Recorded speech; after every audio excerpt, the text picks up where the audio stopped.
So, Gus and I wanted to start a new video blog or video essay series where we talk about different filmmakers. And for the first week, Gus chose Jean-Luc Godard. Why did you choose Jean-Luc Godard? Well, because he's my main man, for one thing. I tell people all the time, I worship at the cathedral of Godard. For me, he's the cardinal, the pope, the bishop, all rolled into one. But I picked it appropriately because this week was his birthday week. He was 83 years young this week. The real reason I picked Jean-Luc Godard is because he's all the things I want a filmmaker to be. He's a bad man. He's an outlaw. He's a maverick. He's a bandit. He's a thief. He's a renegade. He is artistically all of those things and more. Beyond that, he created a form of cinema that I hadn't seen before and hadn't really known before. I think there are other people who have done it, but in a small scale. And that is what I call the personal cinema. And that is cinema that comes right out of who you are, not trying to satisfy, make the medium satisfy how you render a story to a large audience, but it's really from your own point of view. Frequently, he will tell you at the front of the film who he is. He'd say, I'm Jean-Luc Godard, this is my movie. He'll get so personal as he will create a work that's a letter to Jane Fonda, for instance. I don't know if any other filmmakers ever done that, who is just based on opinion and wanted to say something, didn't sit down and write it in a letter form, put it in an envelope, put a stamp on it, and in a mailbox. What Godard did was he made it into a movie. And he's just as daring. I would think it's fair to say that he's just as daring, or maybe even more daring now at 83 than he was when he started with Breathless. I think that he is not conformed. He is not... If anything, Breathless may be his most conventional movie. I just saw it like a week ago. And I look at it, and that was the beginning. And that was considered a major breakthrough. And even now, looking at it, it still seems innovative and different than the average movie. And that has been used as a foundation and a textbook for, I don't know, thousands of films. He has influenced so many directors. All right. So now let's go into what is your... You go first. Okay. What is your favorite Godard film? Okay, I really have... I have many favorites. You can only pick one. Okay, I'll only pick one. And I'll pick Weekend. Okay. And the reason for that is that for anybody who's never seen Weekend, if you get the film, prepare to have all your standard expectations of movies completely blasted away. He begins the film with a long, quite explicit sexual monologue. That it's a dialogue really, but it's mostly a monologue if you look at it from this woman's point of view. And it seems like the film is going to go that way, and then the film just careens and breaks into a million different things. It has one of the longest continuing shots, the shot of a traffic jam in Paris, or the outskirts of Paris, that you'll ever see. And typical of Godard, another director would, because he shot it in a continuous fashion. And I think it's 10 or 12 minutes of continuous footage. But typical of Godard, as I started to say, another director would have, in a virtuoso thing, just show off that he's done that. Godard cuts into it all the time. And he adds text. That's one of the things that Godard does with his films, is he'll add text, he'll add quotes, he'll just pull from any frame of reference. It's like watching a jigsaw puzzle put together, but it has no real coherency except the coherency that you give it in your own mind. Why I think Weekend may be his greatest film, and it's an arguable point. I mean, I could see people making a case for other stories, but I'm saying, personally to me, why I think so is because we could all see the film. When I say you and I could see it, but I could put 100 people to watch the film, and we'd all come away with a different interpretation of what it is, what it's about, and whether we like it or hate it. With Godard, there is no middle ground. You don't say, he's okay. You say, I hate this guy, or I absolutely love him, or if you're like me, you say prayers at his altar. Okay. Cool. Well, my favorite, and I like to say favorite. I don't know if I could argue what the greatest is, right? But my favorite is Alphaville, right? Okay. I really love Alphaville because I know it's one of his more conventional movies, and if you haven't seen Alphaville, it's Godard doing a science fiction movie, like a dystopic future world where there's no freedom, and he throws Eddie Constantine, who is this pulp noir figure, into the middle of this. And his nickname for the movie was Tarzan versus IBM, right? But it's an accurate term for it. It is, yeah, it is. And I think some of my favorite movies are when an unconventional director like Godard, like Weekend is Godard just going crazy, just going fucking off. He refers to it as the end of cinema. Yeah, off the deep end, right? For me, it's really interesting to see someone like him take on a conventional genre and to see within that what he still does, because he still does the title cards that Gus is talking about, the text on the screen, and it's still, you're in the middle of this scene and all of a sudden you see no flashed on the screen. But I really liked Alphaville. I thought that it's his most conventional picture, but it's also the one that I am most emotionally connected with. And I thought that was interesting. What do you think is, now let's move on, what do you think is his most underrated work? Well, it's funny you say that because I feel Alphaville was.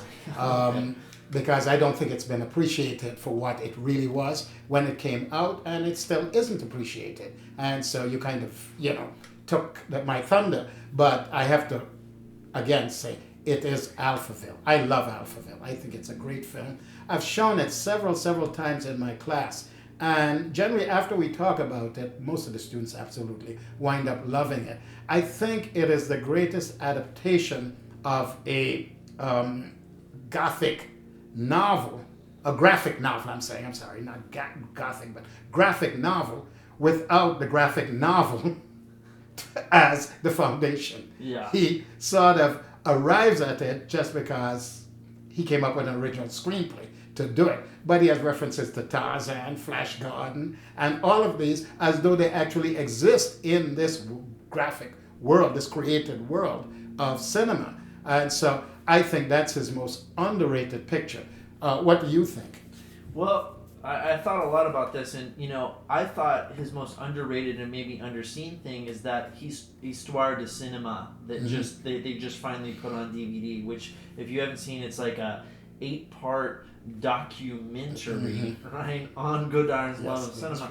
But really, like anything Godard's done, it's not typical in any way. I mean, he flashes Gone with the Wind on screen, and then images of movies, and then him smoking a cigar at a typewriter, and he says something abstract, and then flashes to more images. But at the same time, like, the whole thing is just this essay on cinema. But again, it's not just intellectual. You can really feel that, like, his true love for filmmaking and his devotion to filmmaking. So watching that, I thought there was nothing like it.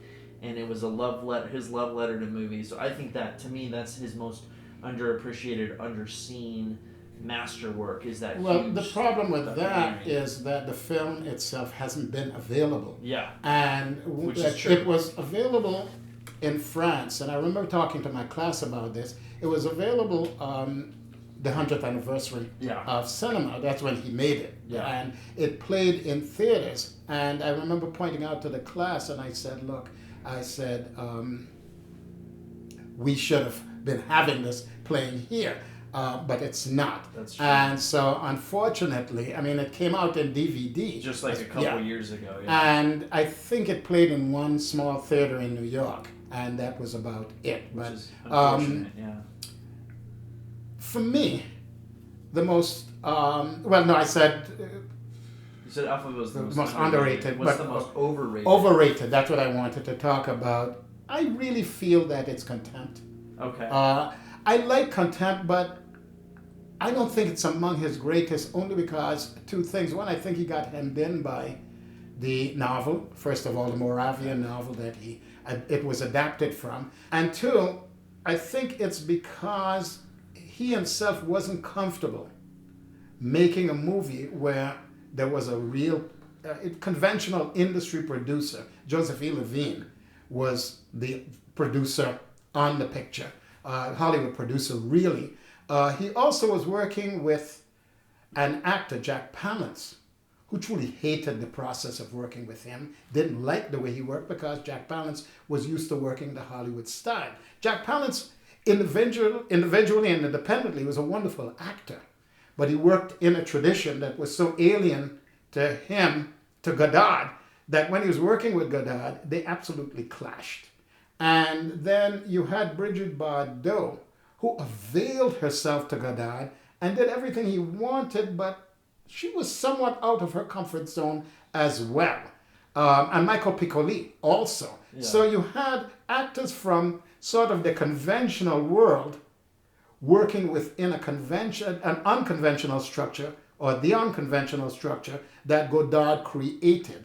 And although there are moments of real effectiveness, I feel that it's not, to me, a true Godard picture.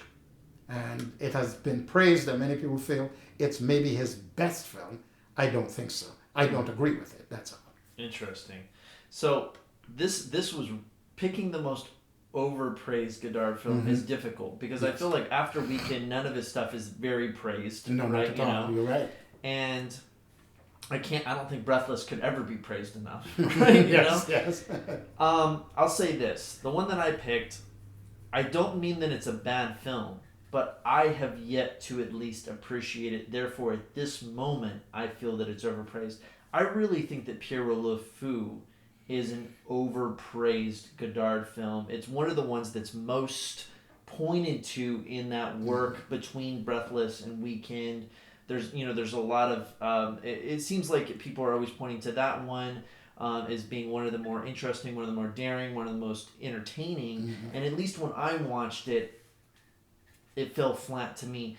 But I have a PS to that, an amendment, is that you're always rewatching films, and a film that you don't like, when you're young, films that I didn't like when I was 12, I love them now. Films that I love now, I may hate in 10 years. One day I may watch Pierrot Le Fou, and I may declare it to be the greatest Godard film, which is what's good, is things can change and evolve, but at this point, I don't see what's good about it. And the contradiction of Godard is that, according to the day you meet him, or the film he's talking about, or the book you read about him, is he tells you how much he hates Hollywood. He hates what Hollywood does and has done. One of the things he said, it's one of his famous quotes, he said that after the First World War, American films ruined the cinema of France. After the Second World War, American films ruined all the cinemas of Europe. So you hear that and you say, well, this guy really hates American films. But when you look at his films like A Woman is a Woman, or some of the others, Detective, you realize how much he loves the Hollywood films. And he is like somebody who is so seriously infatuated that he'll never get by it, but is in constant denial. Conflict. Because he hates himself for loving it so much. Well, yeah. If you see, he like you said, he claims that American cinema ruined it. But if you look at his top 10 list from Cahiers de Cinema or whatever, every year it's like Howard Hawks, John Ford, all of that. You know what I mean? It's all American films that are on there. So, but that shows you the contradictions, the fun that this man is. You can't in any way encompass him. Yes. You can't just put your arms around what is Godard and cinema. He loves films. I was looking this morning at that comment that DiCaprio was saying about what's his name, Scorsese, being the ultimate professor of film, and he talks film and he dreams films, and he is film. Godard seems to me to go 10 leaps beyond that. And that's why he's constantly in struggle with film. Well, he's constantly fighting it. If Scorsese's the professor, perhaps that Godard is the mad scientist. Yes, of film. absolutely. He is the Dr. Caligari of cinema, because he really just explodes film in a thousand different ways, which is the reason why I picked him for the first, because this conversation could go on always ad infinitum. But if I hope anything is achieved by this, is that whoever's listening or watching this, the interest would be piqued enough to look at one Godard film. Which one would you recommend, for instance, if you had to do that? I think you really have to start with Breathless. Absolutely. Because I think it's one it's just don't listen to this and think that his films are boring. Breathless is breathtaking from beginning to end, and it's very entertaining. And I think you have to see him break all those rules, and then you almost have to go with him throughout his whole career. Right. Almost you have to see him chronologically to see where he's going. But you also mentioned talking about the first time you once saw a Godard picture or a great director's film. Well, for me, it was Breathless. Yeah. And the thing that happened was I was in acting school at the time. And we had, there was 6 or 7 of us, and we went to the movies all the time, other fellow students, because we were very excited about movies. This is in the 60s. And it seems like that was the decade that cinema was just breaking out all over. Cassavetes was doing his thing. And so we were going to all of these films and then coming out and just staying up and talking about it, arguing about it. And when we saw Breathless, we had never seen anything like it. We stayed up all night talking about the film, arguing about the film, but being totally inspired, because for the first time we saw motion pictures that we didn't have to break down barriers of an industry to become involved with. We all immediately began planning our own film like it, because it was shot on 16 millimeter, which that format was available to us. It was done on the run cheaply. It also broke the rules of cinematography, the rules of editing, all of this stuff. And so it got us excited in ways that still, when I see it, it sparks me one more time. Yeah. So that's why I think Godard is so great. I agree. Anyway, thank you for watching and listening, and we'll be back soon with another film. Exactly. Bye.